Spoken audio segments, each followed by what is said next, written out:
আসসালামু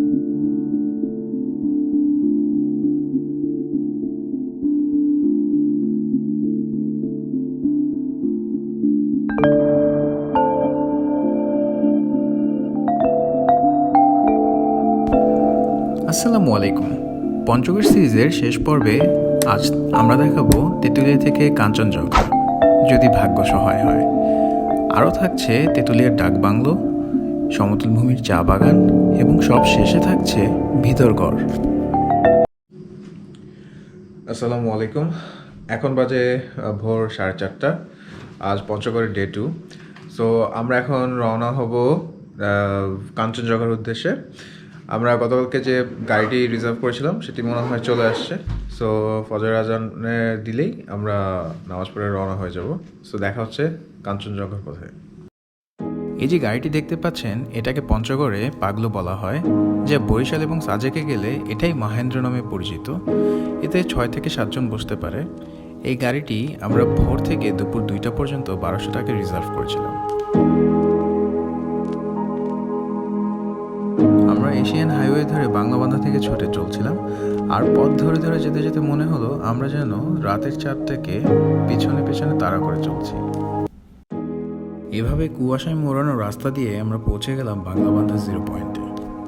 ভোরবেলা বাংলাবান্ধায় গিয়ে আমরা দেখতে পেলাম বর্ডার ক্রস করার জন্য অসংখ্য গাড়ি দাঁড়িয়ে আছে। আর এত ঘন কুয়াশা দেখে আমাদের শঙ্কা লাগছিল, কারণ আমরা ভাবছিলাম যে কাঞ্চনজঙ্ঘা হয়তো বা দেখতে পাবো না। আমরা এখন চলে আসছি সরাসরি বাংলাবান্ধায়, অ্যান্ড এখানে এসে যা দেখতে পাচ্ছি সেটা হচ্ছে প্রচণ্ড পরিমাণে কুয়াশা। সো আমরা ধারণা করতেছি যে আজকে মনে হয় না কাঞ্চনজঙ্ঘা দেখতে পারবো, তাও আমরা আশা করি যে দেখার হয়তো বা ক্ষীণ চান্স থাকতে পারে। এখন দেখা যাক, আমরা যখন ডাকবাংলোতে যাব তখন হোপ ফর দ্য বেস্ট যে কী হয়। সো আমরা তো বাংলাবান্ধা চলে আসছি এবং আমার পেছনে একটা বড় 0 দেখতে পাচ্ছেন, হোয়াইট কালারের। সো এটা হচ্ছে বাংলাদেশের শেষ পয়েন্ট অ্যান্ড 0 পয়েন্ট। এই বাংলাবান্ধা বর্ডারটা অনেক বেশি ইম্পর্টেন্ট, বিকজ এই বর্ডার দিয়ে সবচেয়ে ইজিলি মানুষজন বিভিন্ন জায়গায় ভ্রমণ করতে পারে। এখান দিয়ে যদি আপনারা সোজা চলে যান একেবারে, তা আপনারা পাবেন হচ্ছে ফুলবাড়ি, এরপরে শিলিগুড়ি, মানে ইন্ডিয়া যেটা। অ্যান্ড আপনারা যদি বামের দিকে চলে যান, ওই বামের দিকটা হচ্ছে নেপাল অ্যান্ড ভুটান। সো যারা দেশ থেকে বাই রোডে ট্রাভেল করে, সো এই বর্ডার দিয়েই আর কি আপনার শিলিগুড়ি অ্যান্ড নেপাল ভুটান যায় আর কি।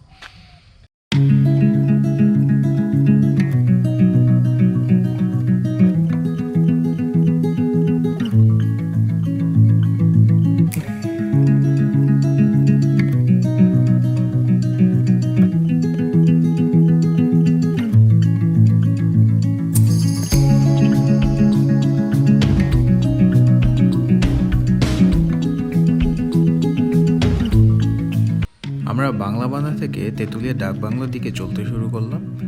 যেতে যেতে মাঝে পড়ল মহানন্দা নদী। এই মহানন্দা নদী থেকে বিপুল সংখ্যক শ্রমিক প্রতিদিন পাথর উত্তোলন করে। সো আমরা একটু ওইখানে বিরতি নিলাম। আচ্ছা, এটা দিয়ে আপনারা কিভাবে পাথরটা নিয়ে আসেন? আমরা টানে নিয়ে আসি। ও, এই যে এইখানটায় চট বিছান নাকি? ওই যে মাঝে যে জায়গাটা, চট বিছায় পাথর টেনে নিয়ে চলে আসেন। আচ্ছা, থ্যাংক ইউ।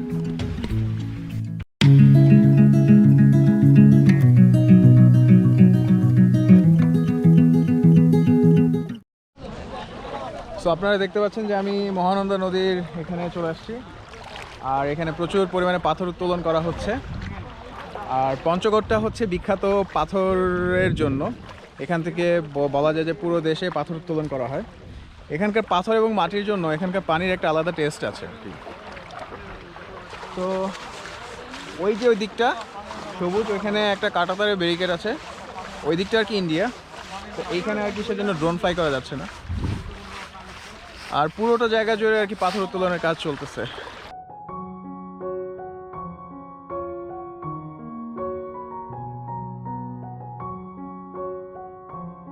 মহানন্দার পার ঘেঁষে তেতুলিয়া বাইপাস সড়ক পাড়ি দিয়ে আমরা চলে গেলাম ডাকবাংলোয়।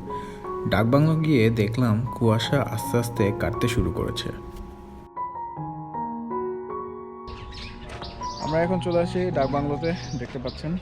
সো এখানে বসে আর কি আমরা একটু রেস্ট নিচ্ছি মহানন্দার পাড়ে বসে। আর আচ্ছা, আমার ছোট ভাই হৃদয়, ওর চ্যানেল আছে হৃদয় অ্যাস্থেটিক। নাম চেঞ্জ করব। আচ্ছা, নাম চেঞ্জ করবে, সো সাবস্ক্রাইব করবেন। আর হৃদয় দিয়ে সার্চ করবেন তাহলে। আচ্ছা, মর্তুজা হৃদয় দিয়ে সার্চ করলে হ্যাঁ পেয়ে যাচ্ছে না? ওকে। আর আমরা একটু ওয়েট করি কাঞ্চনজঙ্ঘা দেখা পর্যন্ত। ফেমাস মানুষের ব্লগে আমি কি করি না, ওর 11,000 সাবস্ক্রাইবার হয়ে যাবে এই ভিডিও আপলোড করার সময়, সো দেখলেই পাবেন। আচ্ছা, তো এখন এই পর্যন্তই। কাঞ্চনজঙ্ঘা কেমন দেখলেন? আস্তে আস্তে তো পরিষ্কার হচ্ছে, তো দেখা যাক। এই যে ডাক বাংলোগুলো দেখতে পাচ্ছেন, এখানেও থাকার ভালো ব্যবস্থা আছে, কিন্তু রুম আসলে সহজে খালি পাওয়া যায় না এখানে। সো আসার আগে আপনারা একটু আগে যাচাই করে আসবেন। আর এইদিকে আমার আদরের ছোট ভাই মর্তুজা হৃদয় মহাব্যস্ত ইন্টারভিউ নিতে শিশির দেব এবং হায়দার রশিদ ভাইয়ের। হৃদয়কে আমি বেসিক্যালি চিনি 7 মাস থেকে ফেসবুকের মাধ্যমে। ওর সাথে এটাই আমার প্রথম ট্যুর, কিন্তু ছেলেটা এক কথায় অসাধারণ। আচ্ছা, আমাদের ভাগ্য অতটা ভালো না, তো কাঞ্চনজঙ্ঘা 1 তারিখ থেকে আর কি দেখা যাচ্ছে না, বিকজ অনেক বেশি কুয়াশা। অ্যান্ড এখানে 2-3 দিন ওয়েট করা হবে, যদি দেখা যায় সো ওইটার ফুটেজ আমরা অ্যাড করে দেবো ভ্লগে ইনশাল্লাহ। বাট আমরা আশা করছি না যে দেখবো, বাট দেখি কালেক্ট করতে পারলে যদি 2-3 দিনের মধ্যে, তাহলে আমরা ব্লগে অ্যাড করে দিব। আর রিকমেন্ড করবো যেন এখন যেন কেউ এখানে না আসে, বিকজ আই গেস যেহেতু শীত চলে আসতেছে এবং কুয়াশা অনেক বেশি পড়বে, তো এসে আর লাভ নেই। আবার মেবি নেক্সট ইয়ারে দেখা হবে। যাই হোক, ভাগ্য আমাদের সহায় ছিল না, তাই আমরা দেখতে পারিনি তেতুলিয়া থেকে কাঞ্চনজঙ্ঘা। আর আমরা চলে আসার ঠিক 7 দিন পরে আবার দেখা গিয়েছিল তেতুলিয়া থেকে। আর এই ফুটেজগুলো পাঠিয়েছে পঞ্চগড়ের এক ব্লগার মারুফ হাসান আবির।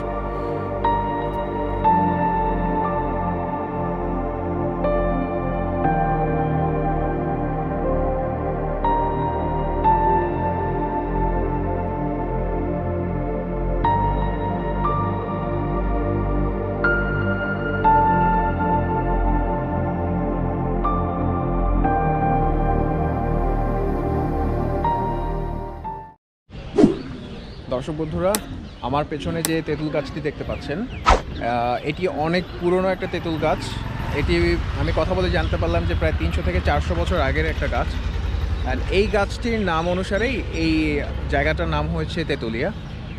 তো আর এখানে আমাদের আসার মেইন রিজন হচ্ছে তেঁতুল গাছটা দেখা। অ্যান্ড এখানে একটা বিখ্যাত হোটেল আছে, সেটা হচ্ছে বাংলা হোটেল, সেখানে ভালো ভর্তা পাওয়া যায়। তো আমরা আজকে ওগুলো একটু ট্রাই করবো সকালে নাস্তা হিসেবে। তো ওগুলা সম্পর্কে একটু ধারণা দেওয়ার আপনাদের চেষ্টা করব।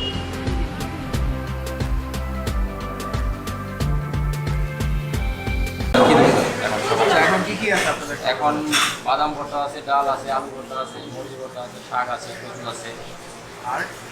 আর দুপুরবেলার আইটেম থাকবে খাসি, মুরগি, ছোটো মাছ, বড় মাছ, আর সাথে ডিম ভাজি। আচ্ছা, ভর্তার প্যাকেজ কত করে? ভর্তার প্যাকেজ সব মিলে 20 টাকা। সব মিলে 20 টাকা। 5-7 আইটেম।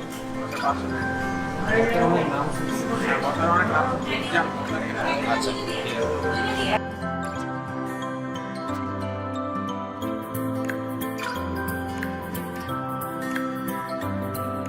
সো সকালে ব্রেকফাস্টটা শেষ করলাম।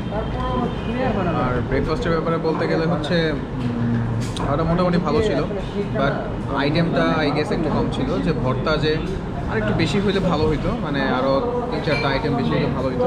বাট ওভারঅল ভালো, আলহামদুলিল্লাহ ভালো। সেখানে আসলে ট্রাই করতে পারেন। আর কেউ যদি পরোটা খেতে চায়, তাই এটার অপোজিটে আরেকটা হোটেল আছে, ওইখানেও ট্রাই করতে পারেন। তো ভর্তার জন্য এটা আর কি ভালো, ঠিক আছে? সো এটাই আর কি। আচ্ছা, নেক্সট স্টপেজে গিয়ে দেখা হচ্ছে। নাস্তাটা সেরে নিয়ে আমরা রওনা হলাম ভিতরগড়ের উদ্দেশ্যে। যেতে যেতে চোখে পড়ল সমতল ভূমির চা বাগান। যত দূর চোখে দেখা যায় শুধুই চা বাগান। আর ওই যে দেখতে পাচ্ছেন গাড়িটি চলে যাচ্ছে, ওটি হচ্ছে ইন্ডিয়ার সীমান্ত। আর দুদেশের মাঝে রয়েছে সারি সারি চা বাগান।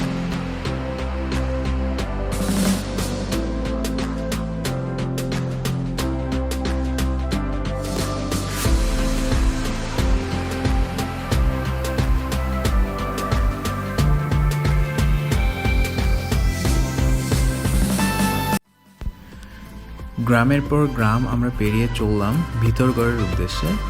যেতে যেতে রাশিক ভাই হঠাৎ ড্রোন ফ্লাই করলো, আর অমনি গ্রামের সহজ সরল মানুষগুলো তাদের মাঠের কাজবাজ ফেলে চলে আসলো ড্রোনের আকাশে উড়ে বেড়ানো দেখতে।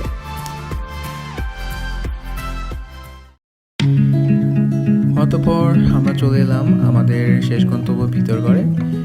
আর এই ভিতরগড়ের পাশেই আছে মহারাজার দিঘি।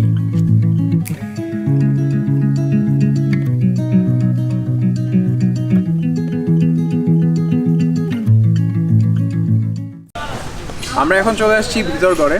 আমরা জানি যে পঞ্চগড় 5টা গড়ের অনুযায়ী পঞ্চগড়ের নামকরণ করা হয়েছে, তার মধ্যে হোসেনগড়, রাজেনগড়, দেবনগর, ভিতরগড় একটা।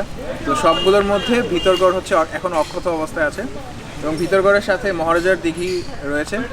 আর মহারাজার দিঘি এটা কেন নামকরণ করা হয়েছে, বিকজ যে মহারাজা ছিলেন পৃথুরাজ, তিনি শুনতে পাওয়া যায় যে এখানে আত্মহনন করেছেন, সেজন্য এটার নাম মহারাজার দিঘি হয়েছে। তো আজ এ পর্যন্তই, আবার দেখা হবে নেক্সট কোনো জায়গায়, নেক্সট কোনো ব্লগে। পঞ্চগড় হতে ফিরে আসার সময় আমরা হারা দিঘির অর্গানিক মিষ্টিগুলো ট্রাই করতে ভুলিনি। সো আপনারাও ভুলবেন না, আর সুস্থ থাকবেন, আর বেশি বেশি করে সাবস্ক্রাইব করবেন। আসসালামু আলাইকুম।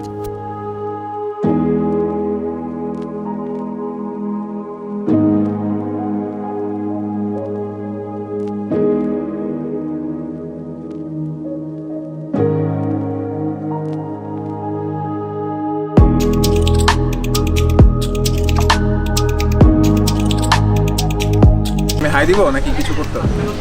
হ্যাঁ দিবেন, ইচ্ছা মতো।